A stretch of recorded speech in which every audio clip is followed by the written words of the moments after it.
Hoxe comezaba o 53 Congreso Anual da Sociedade Galega de Reumatoloxía, coa habitual xornada para pacientes e este ano, como novidade, un taller para enfermaría especializada en reumatoloxía.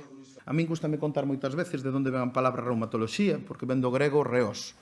Reos significaba fluir en tempos dos gregos, porque en tempos de Hipócrates se pensaba que as enfermidades nacían de alteracións de 4 humores. E no caso eses humores, que eran como líquidos que estaban no cerebro, fluían, de aí ven a palabra reuma, reos, que é fluir, e no caso das articulacións en concreto, ese fluir goteaba. E fai que esa todavía permaneza no noso vocabulario e sexa unha das patoloxías máis prevalentes que temos hoxe en día.